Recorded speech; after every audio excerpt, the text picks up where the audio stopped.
Hello dear students, तो चलिए start करते हैं हम अपना next lecture, measurement of relative lowering of vapour pressure. तो लास्ट लेक्चर के अंदर हम लोगों ने डिस्कस किया था about the relative lowering of vapour pressure. हमने पहले कॉलिगेटिव प्रॉपर्टी डिस्कस करी थी। अब हम डिस्कस करेंगे, मैंने आपको बताया था कि नेक्स्ट लेक्चर के अंदर हम लोग डिस्कस करेंगे about the measurement of the relative lowering of vapour pressure, कि हम कैसे मेजर करते हैं कि कितना लोअरिंग ऑफ वेपर प्रेशर हुआ है। ठीक है, तो उसके लिए जो मेथड यूज़ किया जाता है that is Ostwald walker dynamic method, या जिसका दूसरा नाम है ट्रांसपीरेशन मेथड। ठीक है, इस मेथड के अंदर हम क्या करते हैं, हम ये दो बल्ब्स लेते हैं। ठीक है, दोनों बल्ब्स के अंदर एक बल्ब में हम क्या लेते हैं, सॉल्यूशन लेते हैं। सॉल्यूशन किसका, सॉल्वेंट प्लस किसी volatile solute, non volatile solute का, ऐसा सॉल्यूट जिसके वेपर्स नहीं बनते। ठीक है, तो नहीं बनेंगे तो क्या होगा, वेपर किसके बनेंगे, सिर्फ इसके अंदर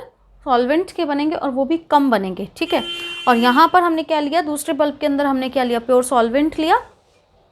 हम क्या करते हैं, एक फर्स्ट जो हमारा बल्ब है उसमें से हम ड्राई एयर को पास करते हैं। ठीक है, तो जब हम इस बल्ब में से ड्राई एयर पास करेंगे तो व्हाट विल हैपन, ये जब ड्राई एयर इसके अंदर से जाएगी तो इसके अंदर वेपर्स बने हुए होंगे। ठीक है, तो वो वेपर्स उस एयर को गीला कर देंगे, यानी कि वो एयर जो है वो मॉइस्ट हो जाएगी। और वो किससे मॉइस्ट होगी, किसके वेपर्स होंगे उसके अंदर इस सॉल्यूशन के वेपर्स होंगे।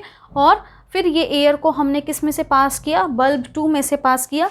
और बल्ब 2 में से इस एयर को जब हम पास करेंगे तो अगेन एयर फिर से मॉइस्ट होगी, यानी कि उसके अंदर फिर से वेपर्स एनरिच्ड हो जाएगी by the vapours of the solvent, और फिर वो एयर यहाँ से हम बाहर ले लेंगे। ठीक है, तो अब हमने जो सॉल्यूशन और सॉल्वेंट के जो बल्ब्स लिए थे, ठीक है, इनका हमने पहले इनको मेजर कर लिया था, इनको वे कर लिया था हमने। ठीक है, इनका वज़न कितना कितना है, ठीक है, दोनों बल्ब्स का। तो अब हम क्या, जैसे अब पहला क्या हुआ कि जब तक हमने ड्राई एयर पास नहीं की थी तो इस सॉल्यूशन, ये बंद है, पूरा बल्ब देख रहे हो आप बंद है, तो इसके अंदर वेपर्स बन रहे थे, तो इसके वेपर्स इसके अंदर रह रहे थे। ठीक है, तो जब हमने इसमें से ड्राई एयर पास की तो वो वेपर्स, जो सॉल्यूशन के वेपर्स थे, उनको ड्राई एयर लेकर के आगे चली गई, यानी कि अब इस सॉल्यूशन का जो वेट था, जो इसका मास था, ठीक है, वो क्या हो जाएगा, कम हो जाएगा, यानी कि there will be loss in the weight of the solution bulb. ठीक है, वेट लिख सकते हैं हम जी फैक्टर यूज़ करके। तो loss in the weight of the solution bulb, इस बल्ब का वेट जितना कम हुआ वो किसके डायरेक्टली प्रोपोर्शनल होगा, जितना इस सॉल्यूशन का वेपर प्रेशर होगा उसके डायरेक्टली प्रोपोर्शनल होगा। क्यों, क्योंकि जितने वेपर्स बनेंगे वही तो निकलेंगे ना, वही तो जाएंगे। ठीक है, तो यानी कि W1 क्या है, loss in the weight of the solution bulb, that is directly proportional to the vapour pressure of the solution, that is PS। ठीक है, अब क्या हुआ, जब ये इसमें से जाएगी एयर, फिर इस बल्ब का भी कुछ ना कुछ वेट कम होगा। ठीक है, तो loss in the weight of the solvent bulb, अब हम इस बल्ब के वेट के लॉस की बात करते हैं। ठीक है, तो इसका जो लॉस हुआ वो किसके डायरेक्टली प्रोपोर्शनल हुआ, जो इसके अंदर वेपर्स थे उसका, प्लस में जो माइनस में जो वेपर्स आए सॉल्यूशन के उसका। ठीक है, तो टोटल जो लॉस हुआ, loss in the weight of the solvent bulb, वो किसके बराबर हुआ, vapour pressure of the solvent minus vapour pressure of the solution. ठीक है, क्योंकि वो ड्राई एयर नहीं आ रही थी यहाँ पर अब। ठीक है, यानी कि अब loss in the weight of the bulb, solvent bulb W2, वो किसके डायरेक्टली प्रोपोर्शनल हुआ। ठीक है, मैंने उल्टा लिख दिया, कोई बात नहीं। W2 किसके डायरेक्टली प्रोपोर्शनल हुआ, vapour pressure of the solvent. Vapour pressure of the solvent क्या है, P0, और vapour pressure of the solution क्या है, PS। ठीक है, तो P0 minus PS is directly proportional to W2। ठीक है, और W1 is PS is directly proportional to W1। ठीक है, तो हमारे पास क्या फॉर्मूला होता है, P0 माइनस PS बाय में P0। ठीक है, ये रिलेटिव लोअरिंग का फॉर्मूला होता है हमारे पास। तो अगर हम इक्वेशंस को कंबाइन करें तो हमारे पास क्या बन जाएगा, P0 माइनस PS, इसके इक्वलेंट हम क्या रख सकते हैं, W2 इस टर्म में, और इसके नीचे हमारे पास क्या आ जाएगा, P0 की जगह हम क्या कर सकते हैं, अगर आप इसको सॉल्व कर देंगे पूरे को तो देख सकते हो। ठीक है, यहाँ तो इसको आप सॉल्व कर लेना, इन दोनों इक्वेशंस को हम सॉल्व कर लेते हैं। मैं यहाँ इसको सॉल्व कर देती हूँ। देखिए इन दोनों को, पहले तो हम इसको ऐसे लिख लेते हैं, PS is directly proportional to W1। ठीक है, और यहाँ पर हम लिख सकते हैं P0 minus PS is directly proportional to W2। ठीक है, अगर हम इन दोनों इक्वेशंस को ऐड कर दें तो what will happen, PS add कर रहे हैं, राइट हैंड साइड और लेफ्ट हैंड साइड। तो P S plus P naught minus P S is equal to W1 plus W2, ठीक है। तो ये फैक्टर कट जाएगा, तो ये क्या बच गया, P naught is equal to W1 plus W2, ठीक है। तो आप समझ गए होंगे ये पी नॉट की वैल्यू W1 प्लस W2 कहाँ से आई है, ठीक है। तो P naught minus P S upon P naught किसके बराबर है, यानी कि relative lowering of vapour pressure किसके बराबर है, that is equal to W2 upon W1 plus W2। W2 क्या था हमारे पास, loss in the weight of the solvent bulb, और ये क्या है W1 प्लस W2, ये है हमारे पास total loss in the weight of the solution, ठीक है। तो इस तरीके से ये हमारे पास एक छोटा सा एक्सपेरिमेंट है जिसकी हेल्प से हम वेपर प्रेशर को के अंदर कितनी लोअरिंग हुई है उसका पता लगा सकते हैं, ठीक है। वैसे ज़्यादा इंपॉर्टेंट नहीं है, थोड़ा सा आपको पता होना चाहिए मेथड कौन सा है, ठीक है, और किस तरीके से हम करते हैं। अब हम डिस्कस करते हैं about the numericals related to the relative lowering of vapour pressure, ठीक है। हाँ जी, तो ये हमारे पास एक क्वेश्चन है, ठीक है। ये मैंने एनसीईआरटी की प्रॉब्लम यहाँ पे ली है, इसको हम सॉल्व करते हैं, ठीक है। पहले इसको रीड आउट कर लेते हैं हम। The vapour pressure of pure benzene at a certain temperature is 0.850 bar. A non volatile non electrolyte solid weighing 0.5 gram is added to 39 gram of benzene. Molar mass is equal to 78 gram per mole. The vapor pressure of the solution is 0.845 bar. What is the molar mass of the solid substance? ठीक है, तो वही चीज़ मैंने आपको बताया था कि एक नया क्वेश्चन आपके पास मोलर मास का आ सकता है, ठीक है। तो हम यहाँ पे क्या निकालना है, what we have to calculate molar mass of the solid substance. अब इसके अंदर है क्या, देखिए ये कह रहा है कि vapour pressure of pure benzene. सबसे पहली बात, बेंजीन क्या होता है हमारे पास, ठीक है, ये बेंजीन होती है जिसको हम C6H6 कहते हैं, ठीक है, और जिसका मोलर मास कितना होता है 78 ग्राम पर मोल, ठीक है, दे भी रखा है आपको। अब ये जो बेंजीन होती है ये लिक्विड होती है, ये बात आपको याद रखनी है, ये लिक्विड होती है, यानी कि ये हमारा यहाँ पे क्या है, सॉल्वेंट है, ठीक है, क्या है, ये हमारा सॉल्वेंट है। इसका हमें क्या दे रखा है, इसका हमें वेपर प्रेशर दिया हुआ है, यानी कि हमें सॉल्वेंट का वेपर प्रेशर दिया हुआ है। सॉल्वेंट के वेपर प्रेशर को हम किससे लिखते हैं, पी नॉट से लिखते हैं। तो कितना है सॉल्वेंट का वेपर प्रेशर, कितना दिया है, 0.850 बार, ठीक है, ये हमें गिवन है। अब क्या कह रखा है, ए non volatile non electrolyte solid, ठीक है, कोई नॉन वोलेटाइल सॉलिड है, मतलब ये सॉल्यूट है, कितना उसका वे कितना कर रहा है वो 0.5 ग्राम, ठीक है, यानी कि हमें क्या दिया हुआ है, हमें मास गिवन है किसका, सॉल्यूट का, यानी कि हमें क्या चीज़ दी हुई है, सॉल्यूट को हम 2 से लिखते हैं, तो हमें यहाँ पे W2 दिया हुआ है, कितना है सॉल्यूट 0.5 ग्राम, ठीक है, is added to 39 gram of benzene. किस में ऐड किया हुआ है 0.5 ग्राम, 39 ग्राम बेंजीन में ऐड किया हुआ है, यानी कि हमें बेंजीन क्या है हमारा सॉल्वेंट, यानी कि सॉल्वेंट का भी हमें क्या चीज़ दिया हुआ है, मास दिया हुआ है, यानी कि W1 भी हमें दिया हुआ है, कितना है W1 39 ग्राम, क्लियर। मोलर मास भी हो गया, ठीक है। मोलर मास किसका है ये 78 ग्राम, ये सॉल्वेंट का मोलर मास है, तो सॉल्वेंट के मोलर मास को हम किससे लिखते हैं, M1 से लिखते हैं, ठीक है, कितना है 78 ग्राम पर मोल, ठीक है। The vapour pressure of the solution is 0.845 bar. Solution कब बनेगा, जब हमने सॉल्वेंट के अंदर वो सॉलिड ऐड किया होगा, ठीक है। इन दोनों का भी हमारे को क्या दे रखा है, वेपर प्रेशर दे रखा है, यानी कि हमें PS भी गिवन है, कितना है PS 0.845 बार, ठीक है, clear. What is the molar mass of the solid substance, हमें क्या निकालना है, इस सॉलिड सब्सटेंस का, ये जो हमारा सॉल्यूट है इसका मोलर मास हमें फाइंड आउट करना है, यानी कि हमें M2 कैलकुलेट करना है, ठीक है, बड़ा इजी है, कर सकते हैं हम।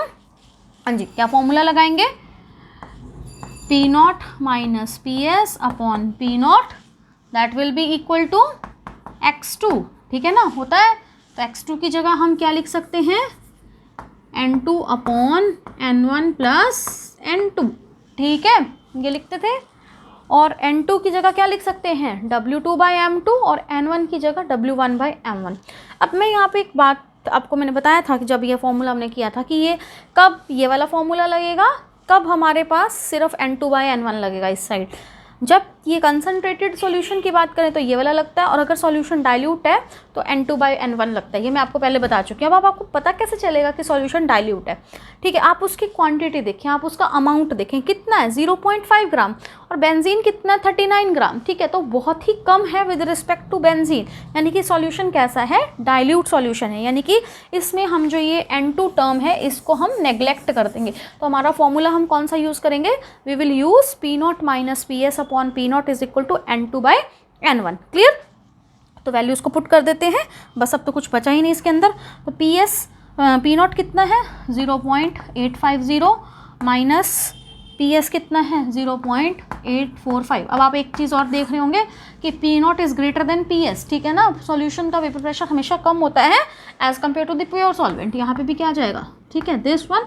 एंड N2 की जगह हम क्या लिख सकते हैं W2/M2, तो M2 टर्म हमारी नीचे आ जाएगी, और N1 की जगह क्या लिख सकते हैं W1/M1, तो M1 हमारा ऊपर आ जाएगा। ठीक है, तो सारी वैल्यूज़ आपको पता है। W2 आपको पता है कि कितना है, W2 इज़ इक्वल टू 0.5। ठीक है, तो हम क्या लिख सकते हैं यहाँ पे 0.5 इंटू में M1 कितना है हमारे पास 78। ठीक है, और W1 कितना है हमारे पास 39, और हमारे पास M2 हमें कैलकुलेट करना है। ठीक है, तो इसको अगर आप माइनस कर लेंगे तो ये आ जाएगा हमारे पास 0.005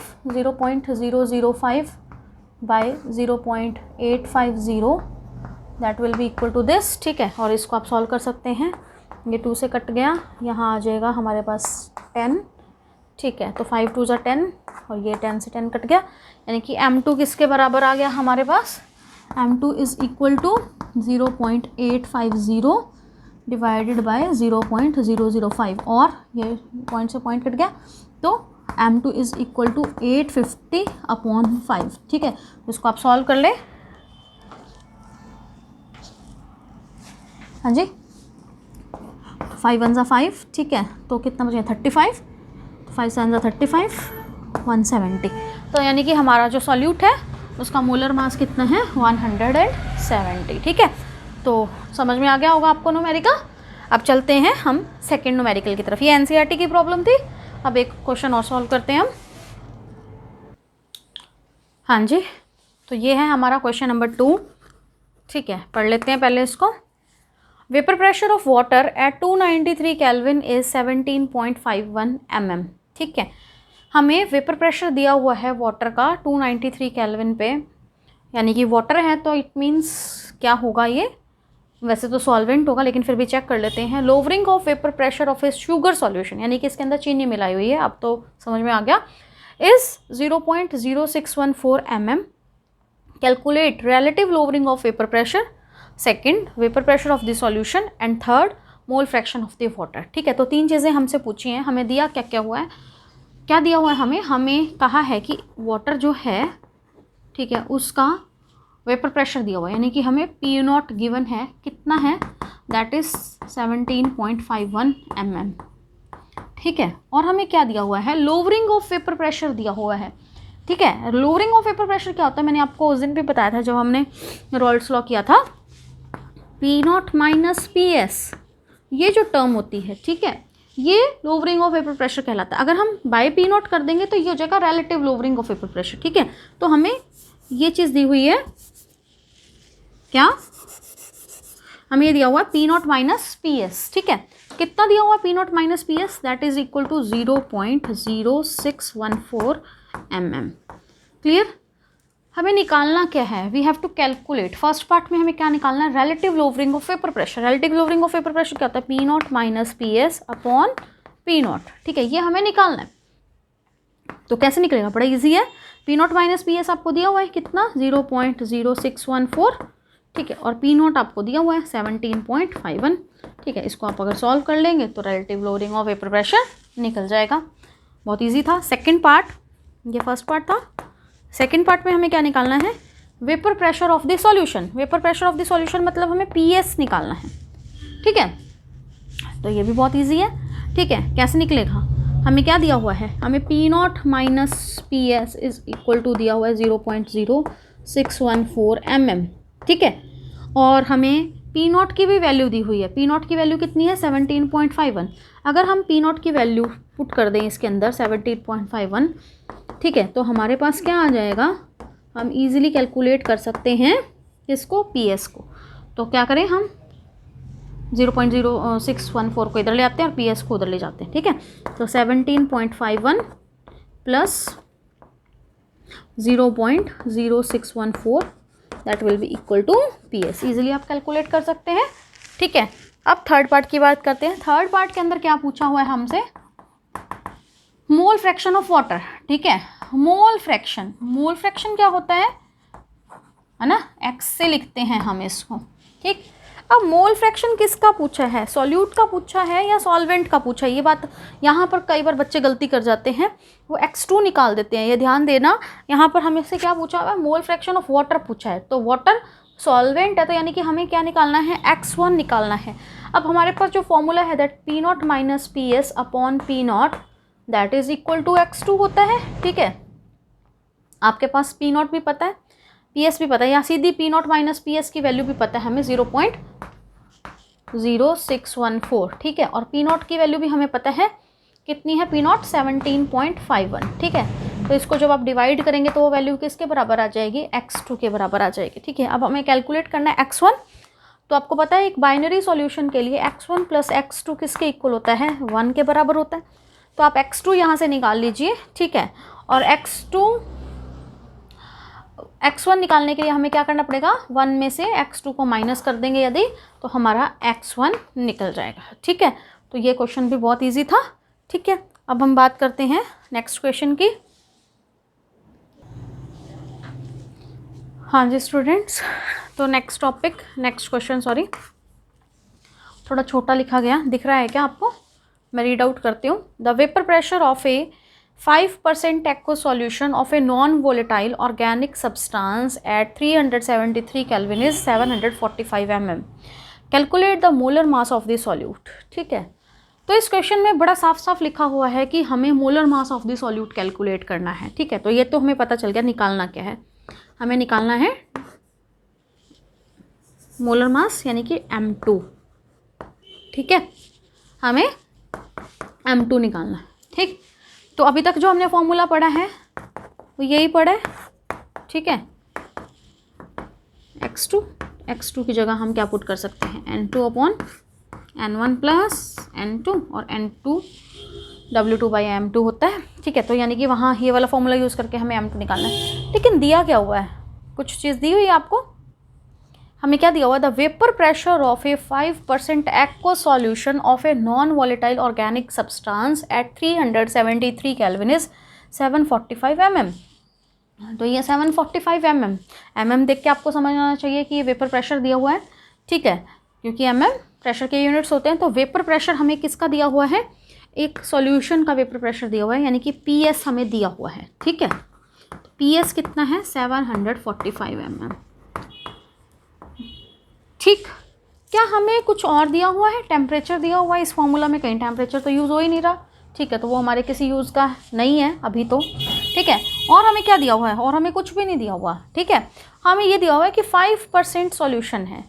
तो अब हमें ये फॉर्मूला, ये M2 निकालने के लिए हमें W1 भी चाहिए होता है, ठीक है। और हमें क्या चाहिए होता है, हमें चाहिए होता है W2, ठीक। और हमें क्या चाहिए होता है, M1। इनमें से कोई चीज़ आपको पता है, देखिए, the vapour pressure of an aqueous solution, यहाँ एक्वस वर्ड का मतलब क्या है कि जो सॉल्वेंट है वो वाटर है, ठीक है। एक चीज़ तो हमें स्टेटमेंट से क्लियर होगी कि सॉल्वेंट क्या है, वाटर है। और वाटर का जो हमारा मोलर मास होता है, ठीक है, वो कितना होता है, 18, ठीक। तो यानी कि हमें M1 भी पता है, 18 है M1, क्लियर।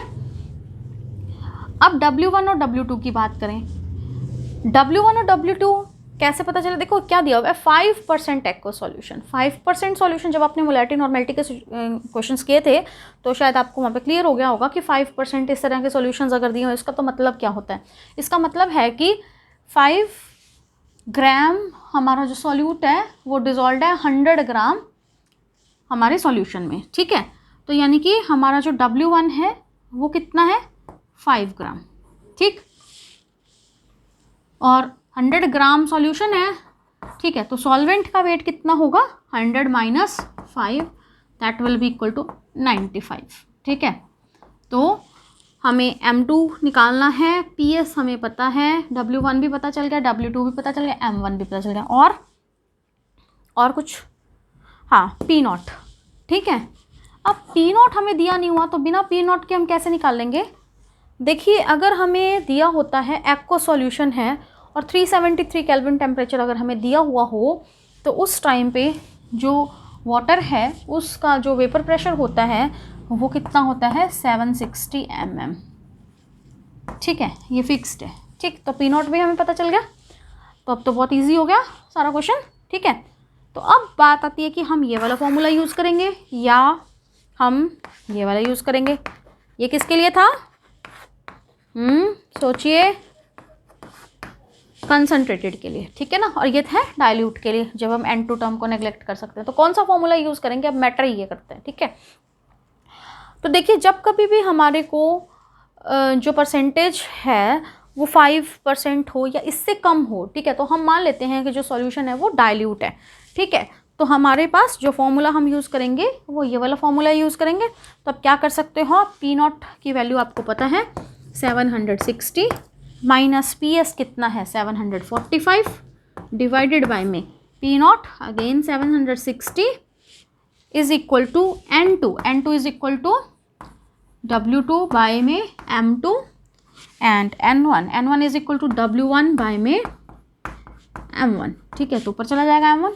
अब हम वैल्यूज पुट कर सकते हैं। W2 की जगह हम क्या लिख सकते हैं, 95, ठीक है, और M1 की जगह हम क्या पुट कर सकते हैं, 18, ठीक, और W1 की जगह हम क्या पुट कर सकते हैं, 5, ठीक है, और M2 हम यहाँ से कैलकुलेट कर लेंगे, ठीक है। तो वेरी वेरी इजी, समझ में आ गया। थोड़ा सा लैंग्वेज क्वेश्चन की समझिए करिए, ठीक है। तो जब भी हम कभी न्यूमेरिकल्स करते हैं तो डरने वाली बात नहीं है। केमिस्ट्री में तो +2 की केमिस्ट्री में तो सिर्फ 4 ही चैप्टर हैं, फर्स्ट सेकंड थर्ड फोर्थ, ठीक है, उन्हीं में न्यूमेरिकल्स है। आगे कहीं पे भी पूरी केमिस्ट्री में कोई न्यूमेरिकल नहीं है। थोड़ा गोल्ड नंबर से रिलेटेड कोई न्यूमेरिकल सरफेस केमिस्ट्री में आ सकता है, अदरवाइज पूरी केमिस्ट्री में कोई भी न्यूमेरिकल नहीं है। तो कोई भी डरने की बात नहीं है, ठीक है। न्यूमेरिकल्स ज़रूर आते हैं पेपर के अंदर और आपको ज़रूर सॉल्व करने चाहिए, ठीक है। याद रखिए जिस चीज़ से डरोगे, ठीक है, वो चीज़ आपको उतना ही डराएगी। जिस चीज़ से डर लगता है उससे डरना नहीं है, उसके पीछे पड़ जाना है, ठीक है। तो थैंक यू, ठीक है। कोई प्रॉब्लम हो तो ज़रूर पूछिए। अनसॉल्व्ड न्यूमेरिकल्स जितने भी हैं वो सारे आप करिए, ठीक है। मिलते हैं नेक्स्ट लेक्चर में, बाय।